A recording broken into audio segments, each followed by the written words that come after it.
Hello everyone, welcome to the Spurs news. So we're going to bring you the lineup prediction and the game score prediction. Hang out for a little bit after the end of the video. Please like, subscribe and share. Let's start off. Please forgive me for not dropping the video yesterday on time. It's just we had a technical difficulty.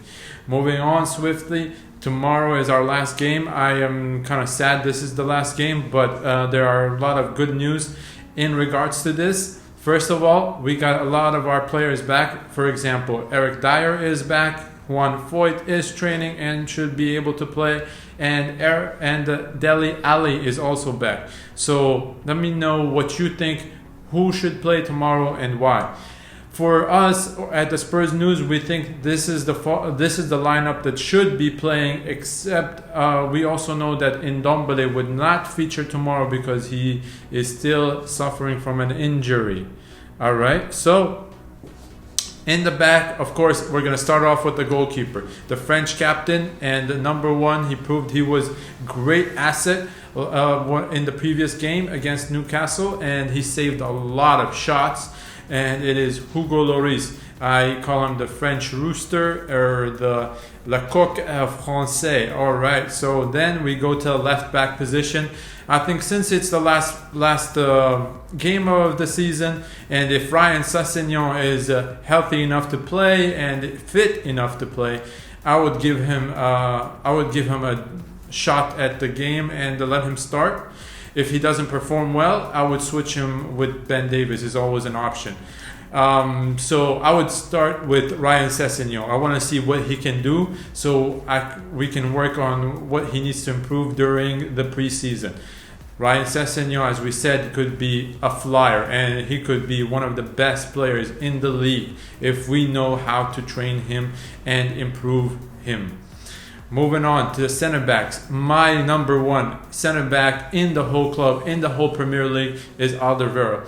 I know he has this stance of great hair that never changes. Oh, I need to do the same thing. Look at my hair. Ooh, yeah. Anyways, yeah, Alderweireld needs to help me work on my hairstyle a little bit. But anyways, he is the number one for us in center back position, and I think he should be the role model or the way that our defenders should play. So Alderweireld is the number 2 or number 3 position, and he's the center back. I would say the leader in the back for us. Moving on, next to him. All right, a lot of you like Dyer. A lot of you think he's amazing and he should be starting every game, blah, blah, blah. Be honest, I don't think Dyer is my preferred center back. I'm going to go with Davinson, but if I had to choose to please some of you, I would probably go with Dyer. Just give him a shot with Alderweireld and see what they can do together. Are they a better, let's say, a better pair than Alderweireld and Davinson? So I would like to see that. Dyer and Alderweireld, I think, is a great combination. And then off the right, I can't stress enough how much I love Aurier, but I don't like him to play.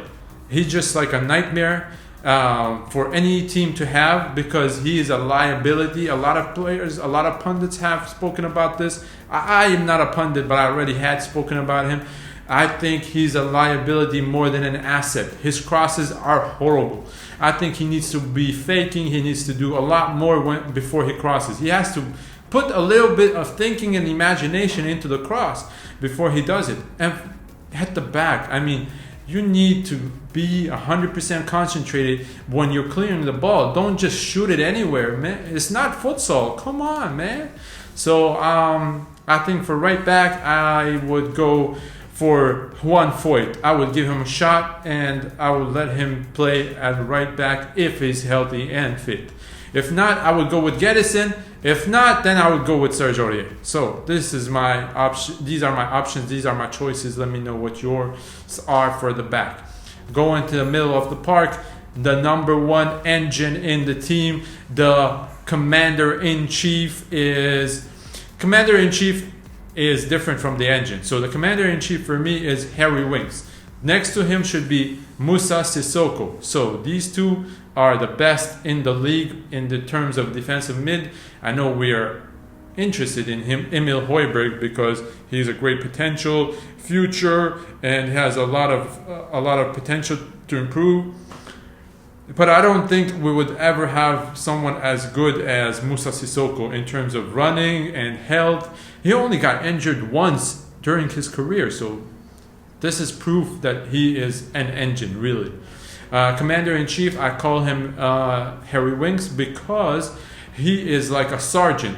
He tucks in his shirt, he plays his game tight, he never makes a mistake. I like the way he plays. I mean, he's very humble, he's down to earth, and he gives great passes. I mean, not creative, but just good passes. So let's go up top a little bit. I think Giovanni Lo Celso is our number one in that position now. He's proved himself. He's shown that he is a great talent. A lot of praise and support coming from other players like Lamela and others in the team, saying how hard he works, how good he is right now. And I agree with them. I mean, there's nothing to hide. There's nothing that I can say that about Lo Celso that's not good. He's done everything impeccable. So he's perfect. He's a perfect talent for anybody to have. And I'm glad we signed him full time.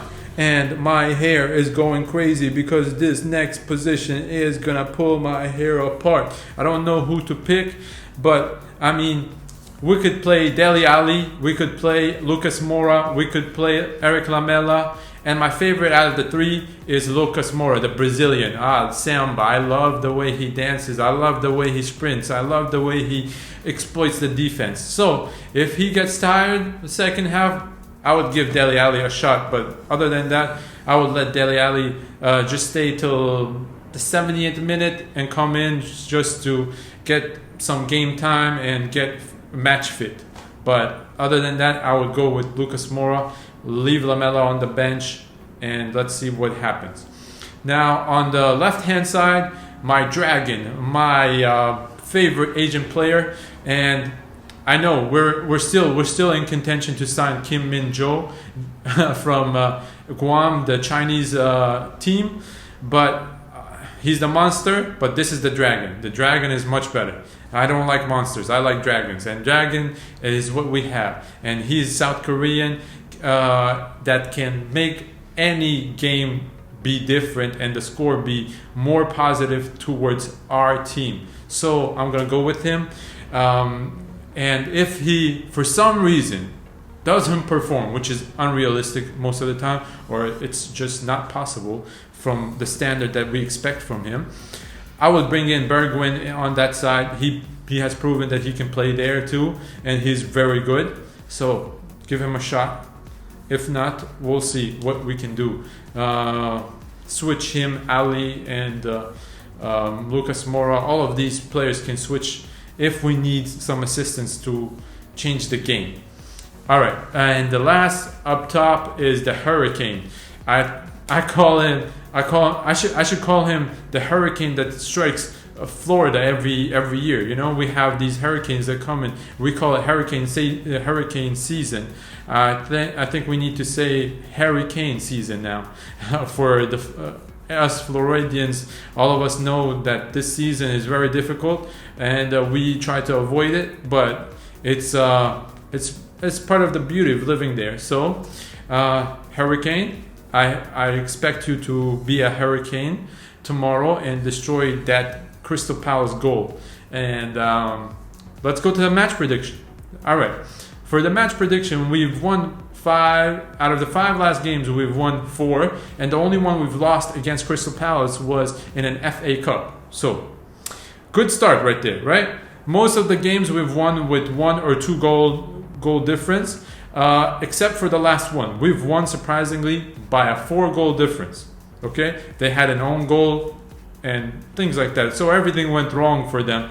Well, they're not in a better shape than they were a few months ago. So I expect the Crystal Palace players to be down, very down. They're on their club's record for consecutive losses. They've had 7, and if they lose the one tomorrow, it would be 8, and that would be the biggest in their history.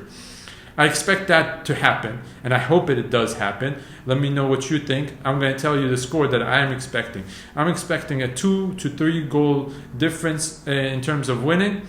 Just because we are in form, just because we have something to fight for. They have nothing to win or lose for that game. They're just playing it because they're part of the league. Otherwise, there's no difference to them, winning or losing. Yeah, and we need to go to Europa League. I don't know what you guys think about the other games, and can we make it to the Europa League? Let me know in the comments below. And please don't forget to like, subscribe, and if you have any suggestions, let us know at the Spurs News. Let's spur our way to glory. See you tomorrow. Have a good day.